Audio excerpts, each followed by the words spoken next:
hari ini saya akan sampaikan sesuatu yang simple, tapi ini menjadi pengingat buat kita, untuk mengingatkan kita.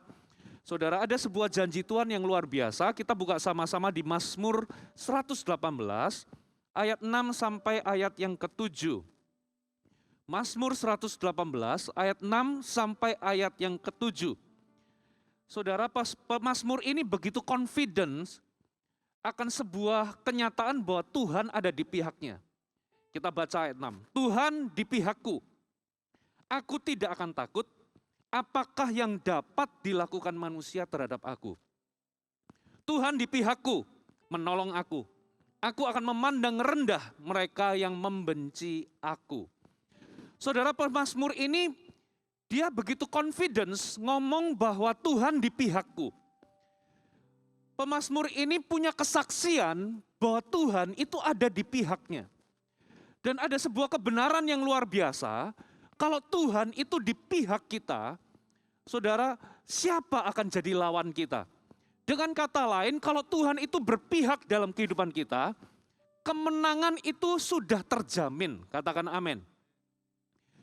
Nah, yang kita butuhkan adalah bukan sekedar Tuhan itu ada dalam hidup kita, atau Tuhan itu menyertai hidup kita, karena Tuhan itu bisa loh ada dalam hidup kita, menyertai hidup kita, tetapi Tuhan itu nggak bisa ngapa-ngapain, atau nggak bisa berpihak kepada kita. Jadi dia itu ada, tapi dia pasif. Yang Tuhan mau adalah, Tuhan itu menyertai kita dan berpihak kepada kita. Katakan amin. Saudara, kalau Tuhan itu ada di pihak kita, apa sih efeknya? Saudara, saya pengen Anda coba flashback dulu di perjanjian lama. Ada 3 contoh yang saya mau hari ini sampaikan. Saudara ingat gak Gideon? Saudara, musuhnya Gideon yang dia mau ajak perang, itu puluhan ribu, saudara. Tapi ternyata Tuhan ngomong, dari 22 ribu atau berapa, dipangkas lagi jadi 10 ribu. Itu masih kebanyakan. Disaring lagi, jadi tinggal 300. Jadi Gideon itu disuruh Tuhan pergi, berperang lawan musuh, yang jumlahnya itu secara logika dan nalar, itu sudah enggak berimbang. Gideon cuma bawa 300 orang, cuman berbekal buyung dan obor, bisa mengalahkan berlaksa-laksa musuh, itu sudah nggak mungkin. Jadi musuhnya Gideon itu sudah secara logika mustahil dikalahkan. Tapi kenapa ya Gideon cuma dengan 300 orang, kok bisa menang? Simple jawabannya, Tuhan di pihak Gideon.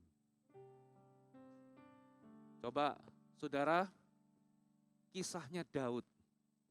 Goliat itu 40 hari, kalau ini film gitu ya, dengan didramatisir, saudara, hari pertama Goliat keluar, ya mengejek, sudah kita nggak usah bertempur secara tawuran begitu ya. Kita 1 lawan 1 aja. Ya, siapa jagoanmu? Ayo lawan aku 1 persatu. Siapa yang menang, dialah yang memenangkan pertempuran.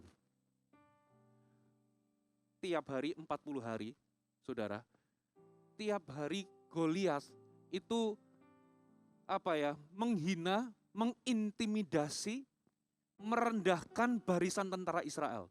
Dan kenyataannya memang semua tentara itu ketakutan. Nggak ada satupun orang yang berani. Karena Goliat itu di mata mereka mustahil bisa dikalahkan. Goliat itu sudah petarung dari muda, dan Goliat itu orang raksasa. Gak mungkin ini dikalahkan. Bahkan sampai pahlawan perang Raja Saul pun gak berani lawan Goliat. 40 hari gak ada satupun yang berani acungkan tangan untuk lawan Goliat. Tiba-tiba muncul Daud. Ya, begitu Daud muncul, ceritanya endingnya itu gak langsung anti klimaks. Kirainnya nanti pertarungannya bagaimana begitu ya. Ya biasanya kalau film kungfu, kalau lawan musuh terakhir itu biasanya kan 10 menit. Ya 10 menit pertarungannya itu wah bagaimana, ya biasanya kalau pemeran utamanya itu kalah-kalah dulu gitu ya. Lalu bangkit lagi, lalu menang, bagaimana kayak lalu bagaimana. Ini tiba-tiba Daud muncul, cuman ngumban batu, roboh, loh kok cuman gini. Langsung ceritanya itu anti klimaks saudara. Itu kalau dibikin film, loh kok endingnya cuman gini tok. Gitu ya. Secara logika, mustahil Goliat itu bisa dikalahkan. Nggak mungkin Goliat itu bisa dikalahkan. Tapi kenapa Goliat bisa dikalahkan dengan mudah? Sederhana jawabannya, Tuhan di pihak Daud. Satu contoh lagi ya, bangsa Israel diperbudak ratusan tahun, lalu keluar masuk ke padang gurun, dan ada satu momen di mana mereka harus nyebrang masuk ke tanah Kanaan. Dan gak tanggung-tanggung, kota pertama itu adalah kota megapolitan namanya Yeriko. Temboknya itu lapisan pertama 4 meter.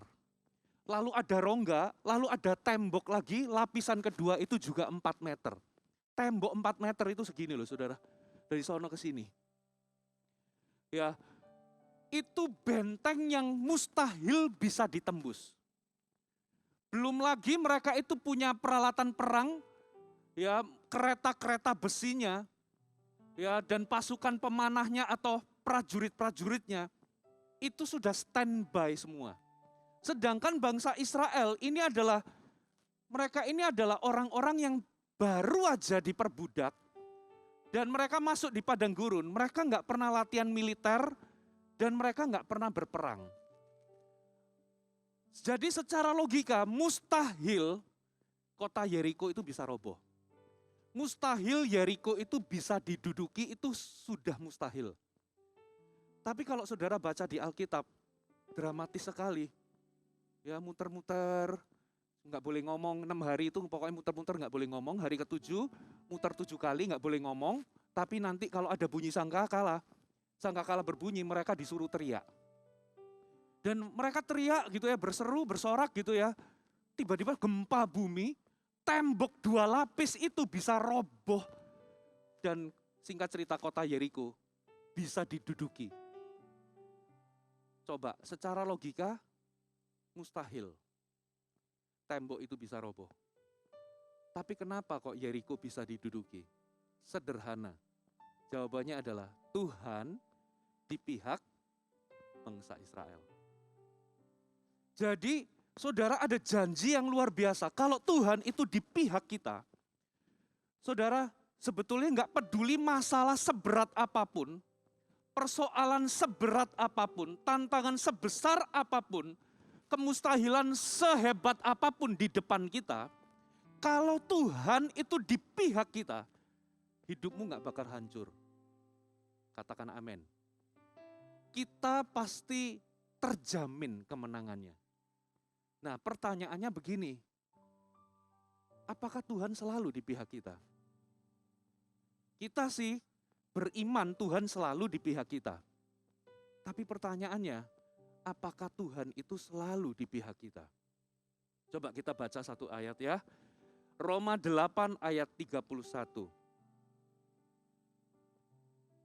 Roma 8 ayat 31. Sebab itu apakah yang akan kita katakan tentang semuanya itu? Jika Allah di pihak kita, siapakah yang akan melawan kita?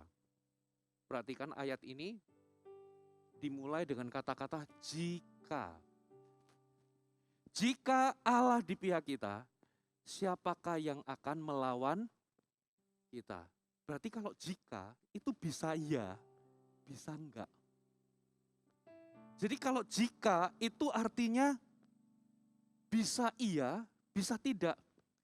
Jadi Tuhan itu menyertai kita, tidak akan pernah meninggalkan kita, tapi untuk keberpihakan Tuhan atas hidup kita, itu ternyata jika bisa iya dan bisa tidak. Saudara, nah kapan sekarang Tuhan itu nggak berpihak atau tidak di pihak kita? Coba kita buka satu ayat. Saya akan bagikan 4. Ya, kapan Tuhan itu tidak ada di pihak kita? Coba kita buka Yosua 7, kita baca ayat 2 sampai 5. Yosua pasal yang ke-7 ayat 2 sampai 5. Yosua menyuruh orang dari Yeriko ke mana saudara? Ke kota yang namanya Ai, yang letaknya dekat Bet Awen di sebelah timur Betel. Dan berkata kepada mereka demikian, pergilah ke sana, intailah negeri itu. Maka pergilah orang-orang itu ke sana dan mengintai kota Ai. Kemudian kembalilah mereka kepada Yosua dan berkata kepadanya, Yosua, gak usah seluruh bangsa, gak usah full tim maksudnya gitu ya. Gak usah kirim seluruh prajurit. Jumlah orang Israel kemungkinan waktu itu 3-4 juta orang. Gitu ya. Biar hanya kira-kira kirim aja 2-3 ribu orang. Untuk pergi menggempur kota Ai itu. Jangan kau susahkan seluruh bangsa itu dengan berjalan ke sana. Sebab orang-orang di sana, apa saudara? Cuman sedikit.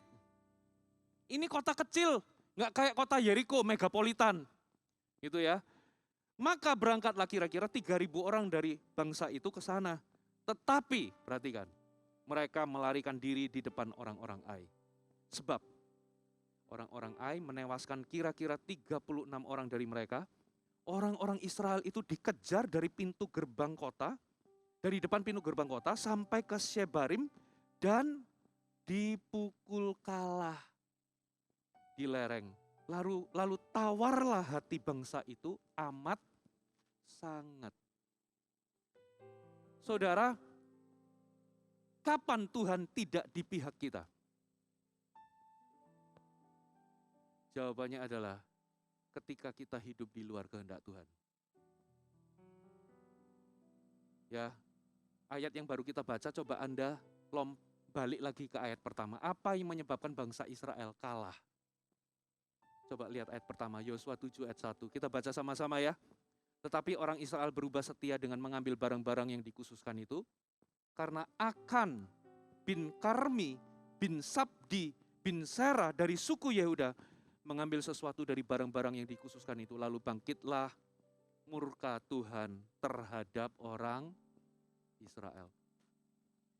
Jadi bangsa Israel itu baru saja masuk ke kota Yeriko, mengalahkan kota Yeriko dengan mudah sekali. Bahkan tanpa ada pertempuran yang berarti. Kalau saya mau katakan bahkan mungkin hampir nggak mengacungkan pedang sedikit pun. Kota terkuat di Kanaan, Yeriko, roboh gitu aja dan diduduki gitu aja. Nah lalu Yosua itu memerintahkan, coba intai kota sebelah, kota seberang, ini kota selanjutnya yang akan kita kalahkan. Ternyata kota itu waktu diintai, mereka pulang ngomong sama Yosua, para pengintai itu, Yosua, ini kota kecil, penduduknya juga sedikit. Kita nggak usah full tim, cuman kirim 2-3 ribu orang aja, ya untuk menggempur Ai. Ya kalau Yeriko yang segede itu, sekokoh itu kita menang, ini mah kecil. Mereka udah percaya diri, saudara. Dan waktu mereka gempur, ternyata mereka kalah. Mereka dipukul kalah oleh kota Ai. Lalu mereka tawar, awalnya percaya diri, langsung tawar hati. Lalu Yosua tanya, kenapa? Ternyata Tuhan itu sudah kasih perintah, saudara. Ya, waktu menumpas Yeriko dan sebagainya, ya, semuanya itu ditumpas habis, barang-barang dibakar habis. Ya, binatang-binatang semua jangan ada yang diambil, emas-emasnya dan sebagainya ditumpas habis. Ternyata ada satu orang dari suku Yehuda namanya Akan. Lihat, waduh sayang ini emas. Gitu ya, disimpanlah. Dan itulah yang menyebabkan bangsa Israel bahkan gak bisa mengalahkan kota yang kecil atau kota yang sedikit penduduknya. Kenapa bangsa Israel kalah? Sederhana, Tuhan tidak di pihak Israel. Bapak Ibu, coba lihat hidup kita. Kita nggak mungkin bisa expect Tuhan di pihak kita. kalau kita hari ini masih terus-menerus hidup di luar kehendak Tuhan. Bahkan satu kali Yesus itu pernah dicobai oleh iblis, pencobaan kedua kalau nggak salah. Setan itu kutip ayat Alkitab dari Mazmur 91, ya, di dalam perlindungan Tuhan. Lalu setan ngomong sama Yesus, Yesus, kalau engkau jatuhkan dirimu, firman Tuhan kan ngomong, malaikat akan menatang engkau. Bahkan kakimu nggak akan terantuk sama batu. Lalu Yesus jawab apa, saudara? Ada pula tertulis. Makanya saudara, kita itu harus kenal ayat secara utuh, katakan amin. Karena setan itu bisa menipu kita juga pakai ayat. Diambil sepenggal, ya, diambil keluar dari konteksnya, memanipulasi kita pakai ayat itu. Kita harus kenal, jadikan tahun ini kita mengenal Alkitab secara utuh, katakan amin. Enggak cuman asal comot, karena setan bisa menipu kita pakai ayat. Setan itu pakai ayat loh sama Yesus, tapi Yesus enggak mau kalah. Ada pula tertulis, jangan mencobai Tuhan Allahmu. Apa itu mencobai Tuhan? Mencobai Tuhan itu begini loh. Kita berharap Tuhan memberkati kita, padahal kita hidup di luar kehendak Tuhan. Kita berharap Tuhan memberkati sesuatu yang Tuhan itu enggak kehendaki. Jadi sebetulnya cobaannya Yesus, iblis itu mencoba Yesus, gini loh Yesus, kalau engkau ingin semua bangsa Israel percaya kepadamu, gini aja, kamu jatuhkan dirimu di atas bumbungan bait Allah, itu adalah tempat strategis di mana itu bisa dilihat oleh banyak orang Israel. Kalau engkau jatuh, menjatuhkan dirimu, lalu tiba-tiba malaikat datang menatangmu, udah nggak usah repot-repot, semua orang Israel pasti percaya kepadamu, engkaulah Mesias. Yesus tahu itu bukan kehendak Tuhan. Kehendak Tuhan bagi Yesus adalah naik di atas kayu salib. Kehendak Tuhan bagi Yesus bukanlah dengan cara pamer seperti itu. Makanya Yesus ngomong, jangan mencobai Tuhan Allahmu. Seringkali kita juga sama mencobai Tuhan. Saudara, di dalam usaha, di dalam bisnis kita pakai cara-cara kotor yang gak berkenan di hadapan Tuhan, tapi kita berharap Tuhan memberkati kita. Saudara, kita gak mungkin bisa expect Tuhan di pihak kita kalau kita hidup di luar kehendak Tuhan. Yang setuju katakan amin. Saudara, satu ayat lagi ya, satu ayat. Kita lihat Bilangan 14. Satu cerita maksudnya. Kita lihat di ayat 2-4. Ada sesuatu yang ironis, saudara. Bilangan 14 ayat 2-4. Bersungut-sungutlah semua orang Israel kepada Musa dan Harun. Dan segenap umat itu berkata kepada mereka, sekiranya kami mati di tanah Mesir atau di padang gurun ini, mengapa Tuhan membawa kami ke negeri ini? Supaya kami tewas oleh pedang. Dan istri serta anak-anak kami jadi tawanan. Bukankah lebih baik kami pulang ke Mesir? Dan mereka berkata seorang kepada yang lain, baiklah kita angkat seorang pemimpin, lalu pulang aja ke Mesir. Tuhan itu ingin menuntun mereka, memimpin mereka masuk ke tanah yang sudah dijanjikan, yaitu tanah Kanaan. Tapi orang Israel menolak pimpinan Tuhan. Mereka ngomong seperti ini, lebih baik kita mati aja di Mesir. Lebih baik kita ini pulang aja. Sekiranya kita mati di Mesir atau di padang gurun ini. Untuk apa kita masuk ke tanah Kanaan ini? Jadi ceritanya, kenapa kok orang Israel begini? Jadi Musa itu disuruh Tuhan kirim 12 pengintai. Nah 12 pengintai itu melihat tanah Kanaan, lalu 12 pengintai itu kembali. Ternyata terbelah jadi 2 kelompok.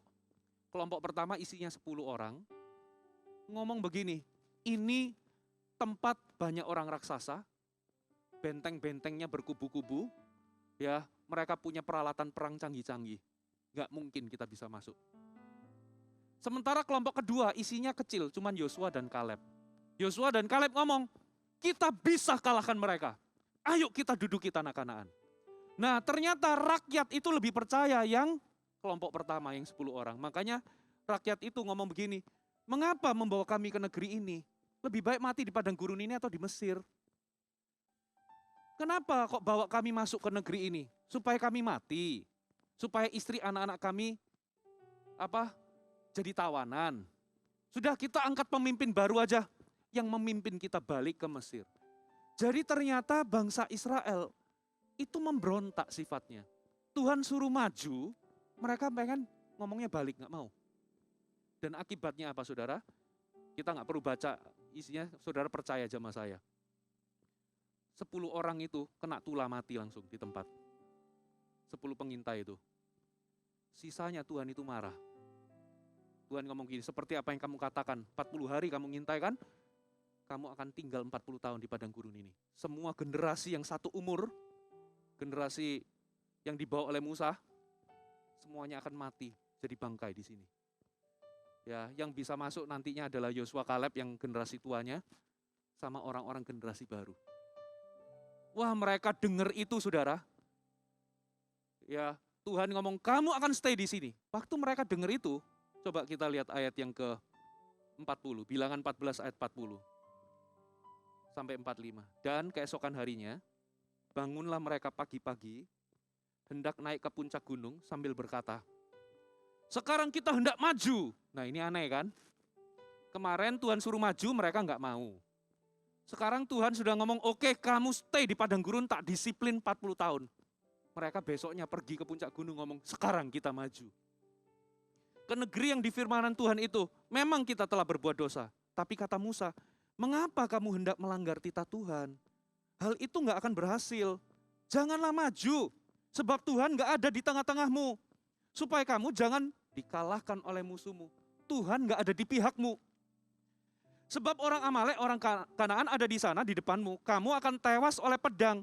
Dari sebab kamu berbalik membelakangi Tuhan. Maka Tuhan tidak akan menyertai kamu. Meskipun demikian, garis bawahi, mereka nekat. Katakan nekat. Naik ke puncak gunung, tetapi tabut perjanjian Tuhan dan Musa juga tidak meninggalkan tempat perkemahan. Lalu turunlah orang Amalek dan orang Kanaan yang mendiami pegunungan itu dan menyerang mereka. Kemudian orang-orang itu mencerai-beraikan mereka sampai ke Horma. Saudara,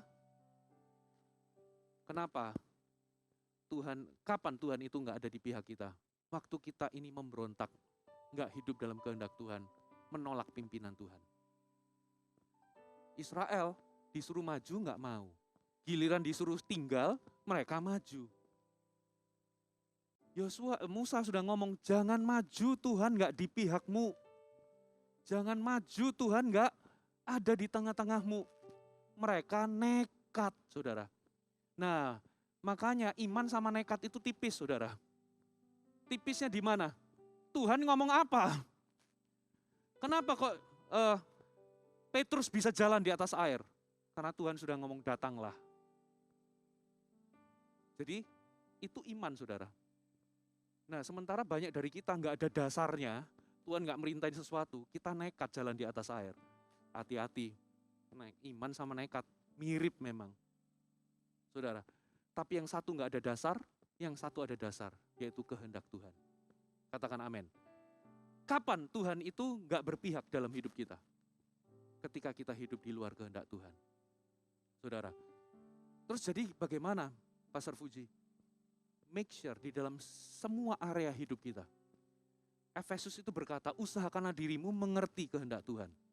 Kata mengerti, saya coba lihat dari terjemahan Alkitab yang lain itu, selidikilah apa yang menjadi kehendak Tuhan. Jadi kita nggak boleh pasif, kita harus selalu cari dalam pernikahan apa kehendak Tuhan. Dalam pekerjaan apa kehendak Tuhan. Ya di dalam pelayanan apa kehendak Tuhan. Kita harus cari tahu. Katakan amin. Ini yang membedakan anak kecil dengan anak yang sudah dewasa. Saudara, anak kecil itu sibuk sama dirinya sendiri. Sibuk sama keinginannya sendiri. Tapi kalau anak yang sudah dewasa, dia belajar untuk apa? Dia belajar untuk cari tahu, papaku, orang tuaku ini punya beban apa ya? Dia peduli, papaku ini punya beban apa ya? Apa yang jadi kehendak dari orang tuaku? Itu anak yang dewasa. Saudara, kalau Anda mau melihat Tuhan itu ada di pihak Anda, di semua aspek hidup Anda, make sure tahun ini saudara berada dalam pusat kehendak Tuhan. Ada amin? Di semua aspek kehidupan Anda. Yang kedua, kapan Tuhan gak di pihak kita? Ketika kita mengasihi dunia ini. Katakan mengasihi dunia.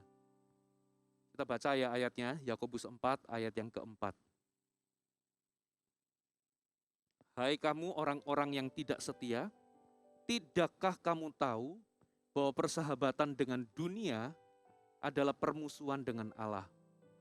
Jadi barang siapa hendak menjadi sahabat dunia ini, ia menjadikan dirinya musuh Allah.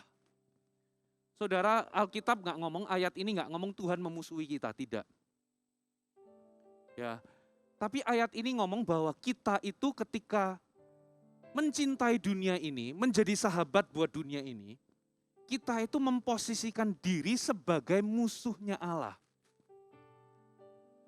Nah, kita ini memang Alkitab nggak ngomong bahwa gini loh. Alkitab memang nggak nanya, saudara, apakah yang lalu saudara cinta sama Tuhan atau enggak. Tapi hari ini coba cek, apakah Anda masih cinta sama Tuhan? Nggak tanya 5 tahun yang lalu, 10 tahun yang lalu, tapi sekarang bisa aja loh kita ini ada di dalam gereja,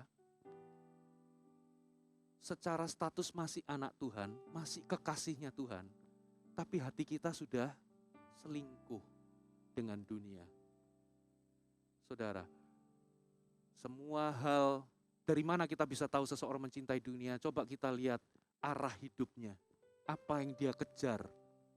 Coba kita lihat, ya apa yang jadi dambaan, apa yang dia kejar di dalam hidup ini, itu bisa kelihatan. Saudara, bagaimana kita bisa expect Tuhan di pihak kita kalau kita memposisikan diri sebagai musuhnya Allah. Saudara, Anda masih bersama dengan saya, amin? Oke, next. Coba kita lihat Yakobus 4 ayat yang ke-6.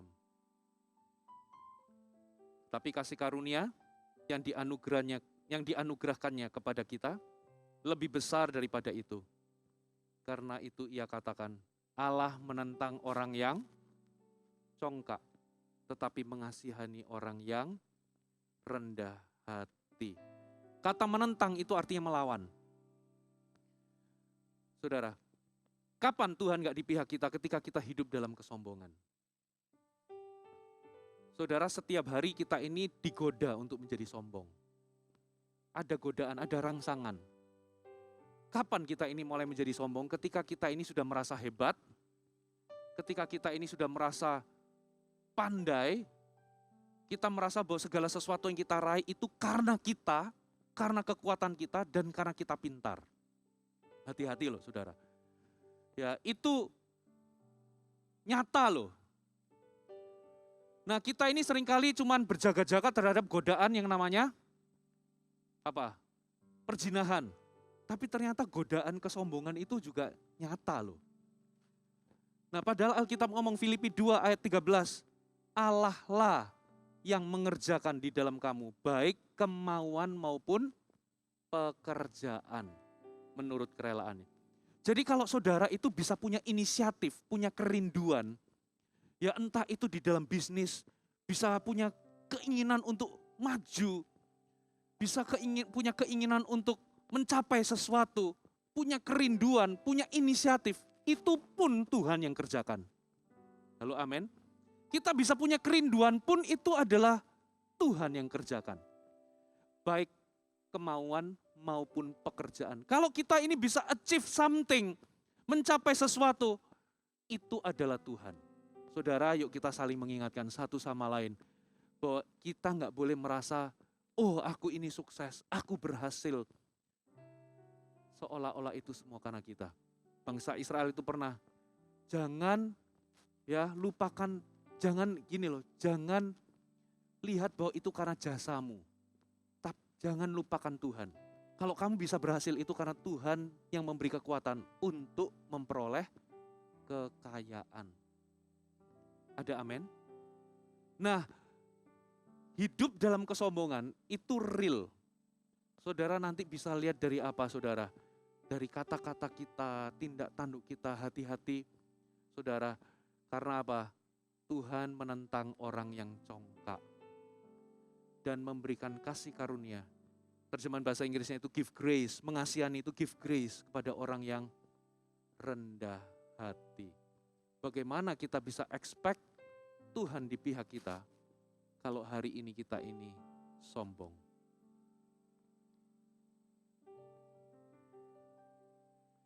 Saudara pernah makan permen? Simple. Ya, kita itu kayak bungkusannya.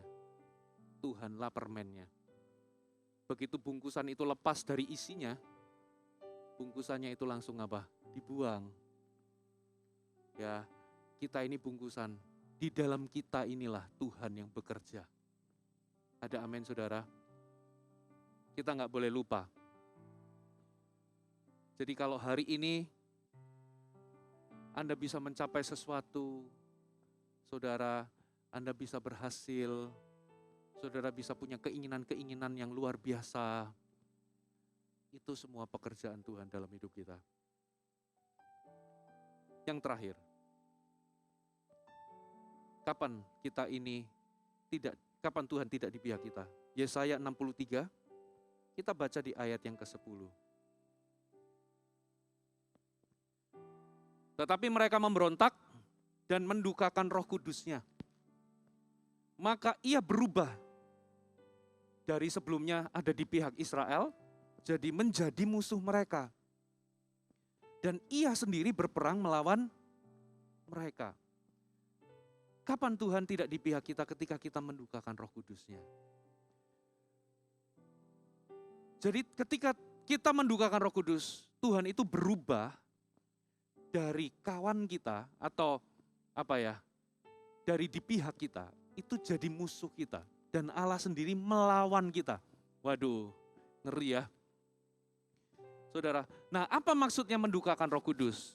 Coba kita lihat, ada satu ayat di Perjanjian Baru yang kasih tahu tentang apa saja yang bisa mendukakan Roh Kudus. Efesus 4 ayat 30-31. Janganlah kamu mendukakan Roh Kudus Allah yang telah memeteraikan kamu menjelang hari penyelamatan. Ayat 31, inilah daftarnya hal-hal yang bisa mendukakan Roh Kudus. Segala kepahitan, kegeraman, kemarahan, pertikaian, dan fitnah hendaklah dibuang dari antara kamu. Demikian pula segala kejahatan. Tapi hendaklah kamu ramah seorang kepada yang lain, penuh kasih mesra, mengampuni sebagaimana Allah di dalam Kristus mengampuni kamu. Jadi kalau kita tahu kapan sih kita ini mendukakan Roh Kudus yang sudah diberikan Tuhan tinggal di dalam kita.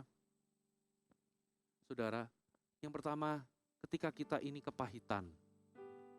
Saudara, saya sering kali ngomong bahwa kita ini gak bisa berharap hidup di dunia yang berdosa, berinteraksi dengan orang-orang yang tidak sempurna, berinteraksi dengan orang-orang berdosa. Kita gak bisa berharap bahwa kita di dalam hidup ini gak mungkin terluka.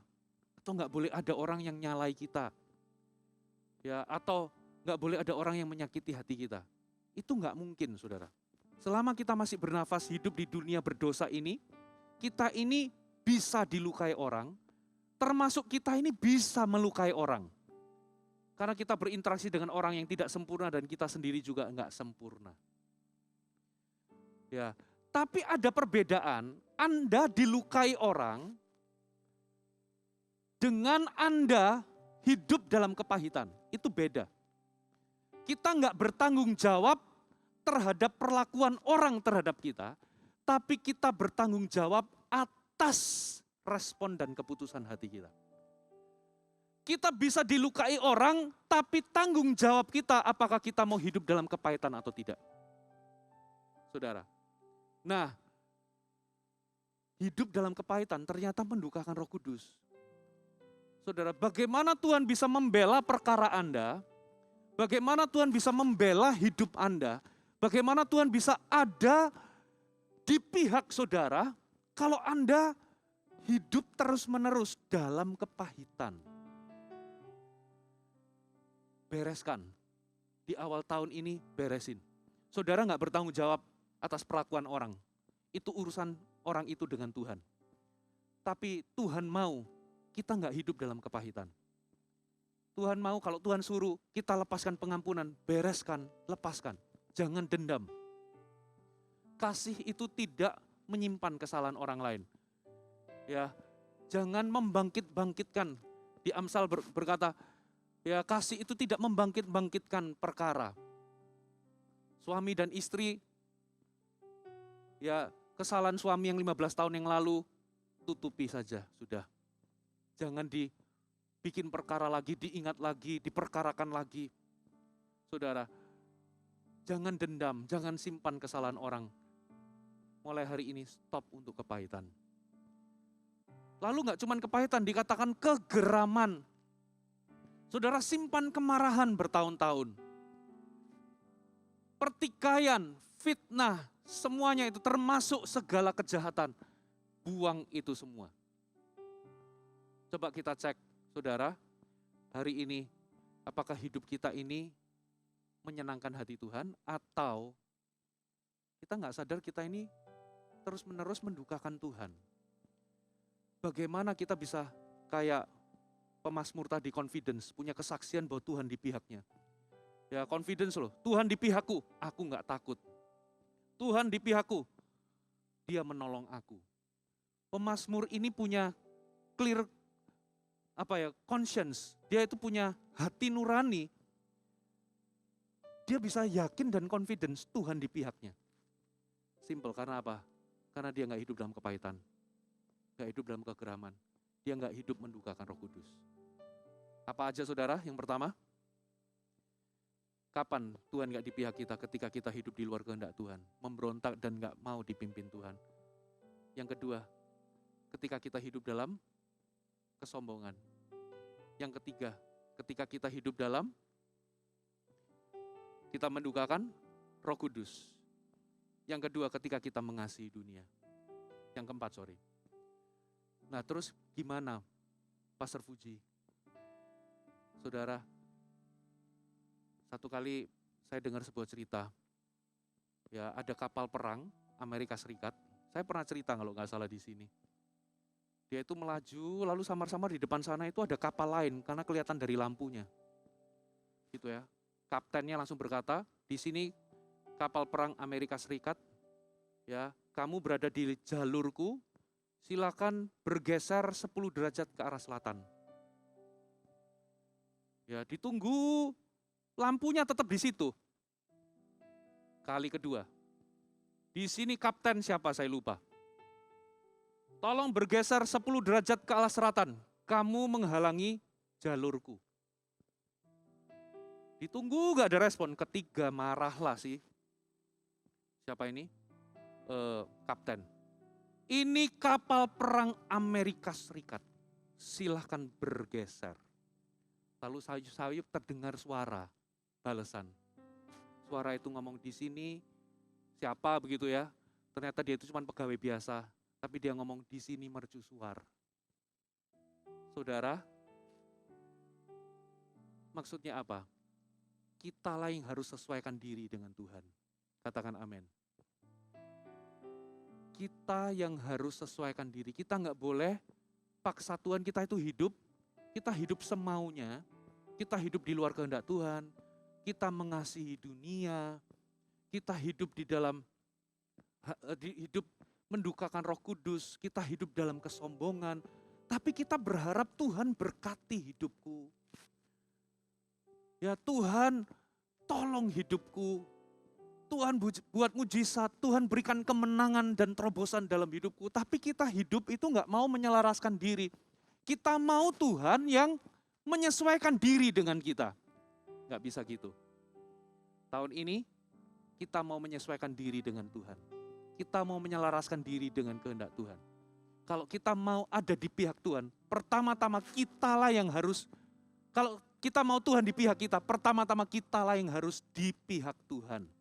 Ada amin. Ya, Jadi kan nggak mungkin kan kita ini, aku haus, terus kita berharap kulkasnya yang datang di depan kita, ngasih kita minum. Kalau kita haus, kita yang datang ke kulkas, ambil minum. Ada amin? Dosa itu artinya hamartia, artinya meleset dari sasaran. Saudara pernah main dart? Dart ya. Kan biasa itu dia ada lingkaran yang paling dalam itu di titik tengah, warna merah, itu senternya. Lalu ada lingkaran kedua, lingkaran ketiga, 4, 5, dan yang semakin jauh. Nah, di masing-masing lingkaran itu ada skornya. Semakin jauh skornya, semakin jauh lingkarannya, skornya semakin kecil.